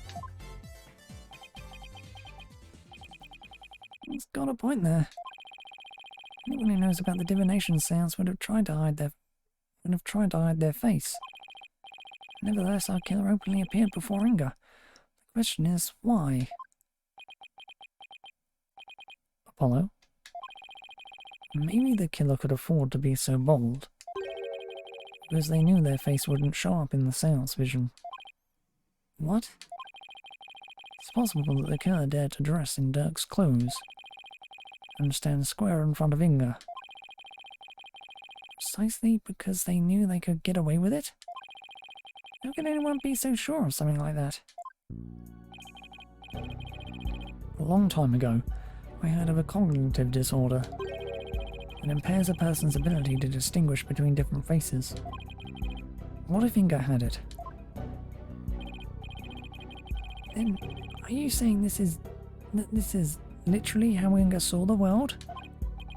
Yes, we can't normally see through the eyes of others, but in this case we can. And if he had that disorder, I imagine this is how faces appear to him in life. Okay, let's say that the killer knew that Inga had such a disorder. They could have definitely used it to pin the crime on Dirk. But you're wondering about how to prove that. Inga had it. Prove that Inga had it. You already have what you need. Really? No offense. Do you have anything to show to this court? Yes, I believe so.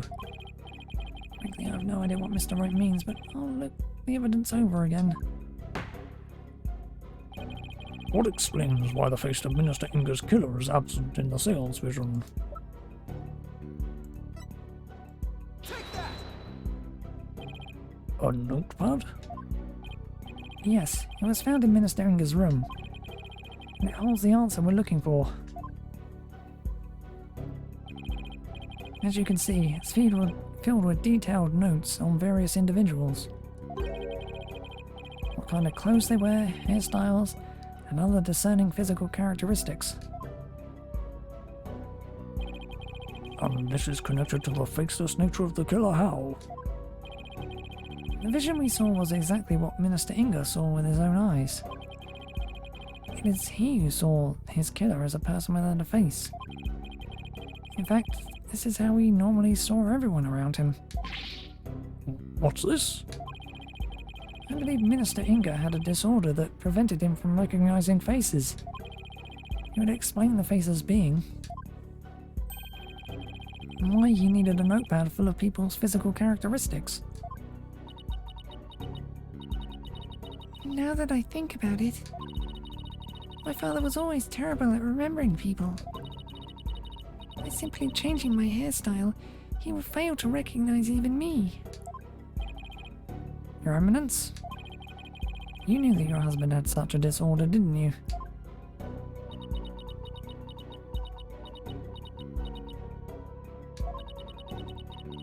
He never wished for it to become public knowledge. But I suppose there is no use in keeping quiet about it now. It is as you say. My late husband had a special disorder that hindered his ability to recognize faces. The medical term for it is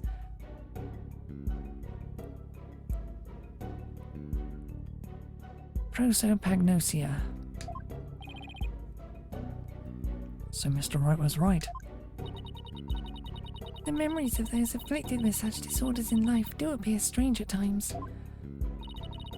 There is precedence for this. So the killer likely knew about the disorder and used it to their advantage. Right, so there's someone who is both knowledgeable about the divination seance and aware of Inga's affliction. Your Eminence? Who knew about your husband's condition? A small number of servants who tended to his needs. And me. Surely you are not about to insinuate that I committed this crime? Oh, no, Your Eminence. Still, could she have done it? Iran has an alibi, remember? Oh, right. She was conducting the rite of channeling at 2 p.m. In that case... Your Eminence, does Nana know about Minister Inga's disorder? Of course she does. She is our head servant. So, as head servant, she knew about Minister Inga's condition. And as the princess's personal attendant, she is familiar with the divination seance. If these two facts together don't make for a possible suspect, I don't know what would.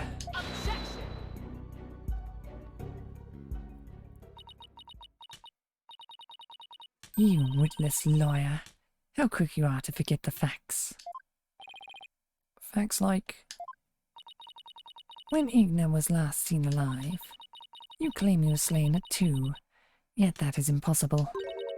Farifa saw him at 2:30. I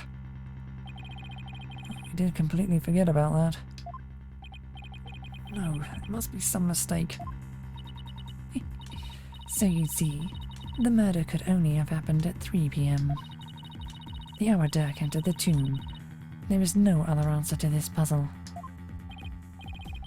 Why don't we ever get to make up answers like Duran makes up laws? Guess it's back to square one.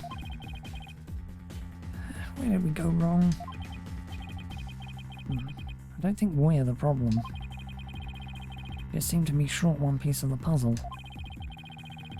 The deductions so far explain everything to a T. Everything except for Inga's sighting at 2:30. I see, and without that final puzzle piece, all our deductions fall apart.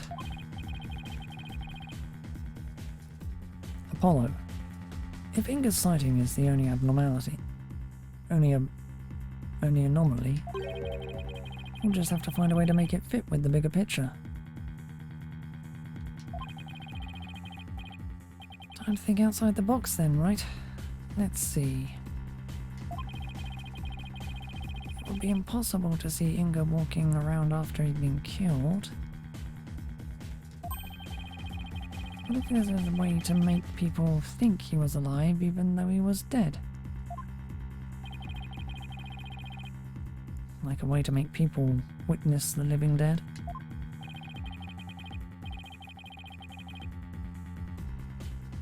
Sounds like some kind of TV show. Things like that don't happen in real life.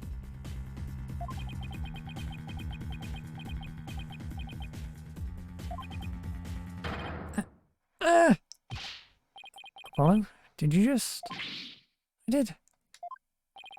I figured it out. I know how to make people witness the living dead. Your Majesty, our deductions weren't wrong after all. Despite Minister Inga being murdered at 2 p.m, he was seen heading into the tomb at 2:30, and I'll tell you how. I certainly hope you will, because I have no idea what you're talking about. The Minister Inga her benevolent saw was, in fact,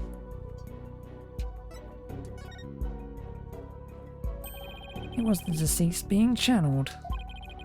It's the only way a man who was already dead could have been seen by her benevolence. Channeled, you say? That's right. There are only 2 people capable of spirit channeling here in Corinne. Her Eminence Queen Coran and Maya Fey. It's possible that one of them was channeling the minister. It would seem that you were even bent on making me party to this crime. Prosecutor, what was I doing at 2:30 p.m., the time at which my husband was seen? Eminence, I believe you had completed the channeling rite and were having tea with the king of the neighbouring realm. There would have been many attendants there too. Beauty has to keep up with her schedule too. What doesn't she make him do? Then that leaves only Maya. Yeah, it does. Maybe someone was forcing her to use her power toward nefarious ends? The real killer could have been threatening her. That cannot be.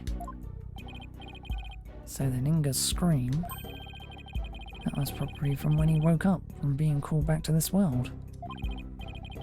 After all, that's when the flow of time would have picked back up for him after he died. So, Minister Inga probably leapt to his feet thinking he'd just had a nightmare.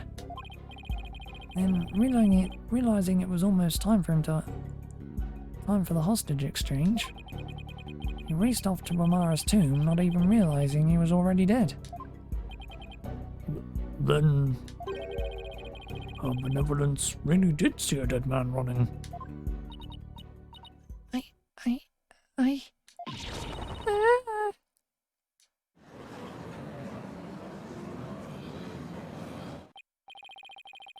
Using the sacred power of spirit channeling to commit a crime. How can this be? The defense calls Miss Maya Fey to the stand. Well, Your Eminence, will you allow a new witness? It matters not. Either way, this lawyer shall soon know the truth. He will know just how much of an imbecile he is in the face of my infallible arguments.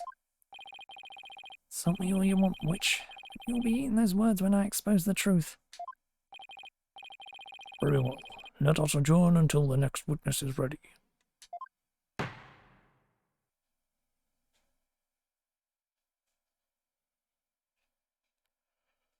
Oh my god, that took way longer than I expected.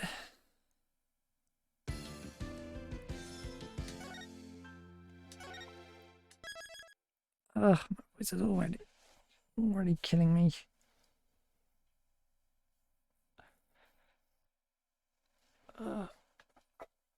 Doesn't help my neck's playing up as well. There's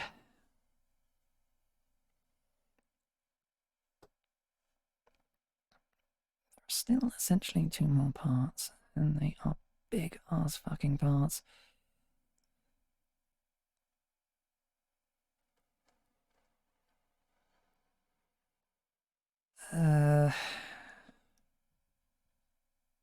Right.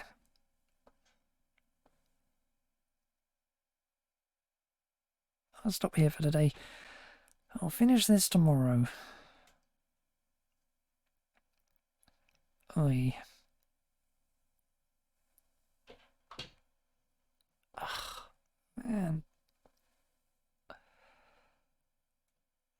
I wanted to finish it today, but nah, my voice will not hold out that long.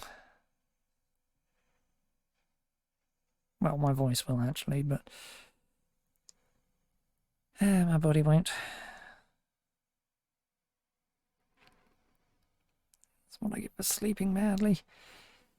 So that will be all for now, and we shall finish this tomorrow. Bye.